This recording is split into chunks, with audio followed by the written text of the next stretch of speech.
मुश्किल में घिरे इंडिया गठबंधन के प्रत्याशी को मिली राहत। पूर्वांचल की बहुचर्चित सीट पर बसपा ने बदला प्रत्याशी। अतहर अंसारी की जगह इरफान अहमद को उतारा मैदान में। नमस्कार, आदाब। न्यूज यूपी 66 में आपका स्वागत है। पूर्वांचल की बहुचर्चित सीट जो इन दिनों सुर्खियों में है, आइए इस पर एक नज़र डालते हैं। उत्तर प्रदेश में पूर्वांचल की बहुचर्चित भदोही लोकसभा सीट पर मुश्किल में घिरे इंडिया गठबंधन के प्रत्याशी ललितेश पति त्रिपाठी को अब राहत मिल गई है।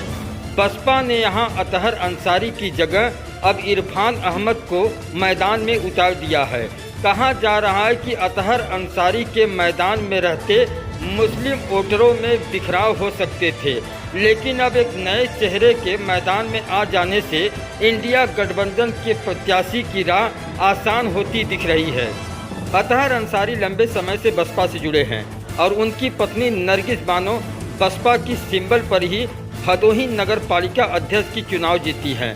मुस्लिम मतदाताओं में उनकी मजबूत पकड़ मानी जाती है, लेकिन प्रत्याशी की घोषणा होने के बाद से वो मैदान से बाहर दिखे और किसी से मिलते जुलते भी नजर नहीं आए। बसपा सुप्रीमो ने अब अतहर अंसारी की जगह भदोही नगर के बजाज सलामत खान निवासी इरफान अहमद को मैदान में उतार दिया है। अतहर अंसारी की जगह इरफान अहमद एक नए चेहरे हैं और लंबे समय से राजनीति से भी नहीं जुड़े हैं। ऐसे में जो मुस्लिम मतदाता अतहर के नाम पर वोट देने का मन बनाए थे, अब उनका इरादा बदल सकता है।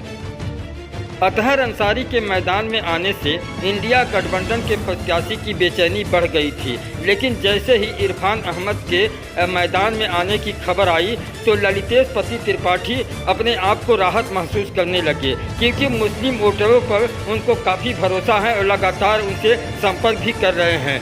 अब पूर्वांचल की इस बहुचर्चित सीट पर भाजपा से डॉक्टर विनोद बिंद, पीडीएम से प्रेमचंद बिंद, इंडिया गठबंधन से ललितेश पति त्रिपाठी और बसपा से इरफान अहमद मैदान में है। इस सीट पर जाति समीकरण के नज़रिए से देखा जाए तो एक बार फिर ब्राह्मण मतदाता इस सीट पर निर्णायक साबित हो सकते हैं। पूर्वांचल की बहुचर्चित भदोही लोकसभा सीट पर अब तक जो तस्वीर सामने आ रही है, यहाँ पर इंडिया गठबंधन और भाजपा प्रत्याशी के बीच ही लड़ाई देखी जा रही है। अब बसपा यहाँ पर कितनी मजबूती से लड़ेगी यह तो समय ही बताएगा। फिलहाल अभी मुस्लिम मतदाता असमंजस में है, लेकिन इंडिया गठबंधन की तरफ उनका झुकाव अधिक देखा जा रहा है। अतहर अंसारी अगर यहाँ से चुनाव लड़ते तो मुस्लिम मतदाताओं का वोट काफ़ी कट सकता था, लेकिन अब एक नए चेहरे के आ जाने से इंडिया गठबंधन भी यहाँ पर अब मजबूत दिखने लगी है।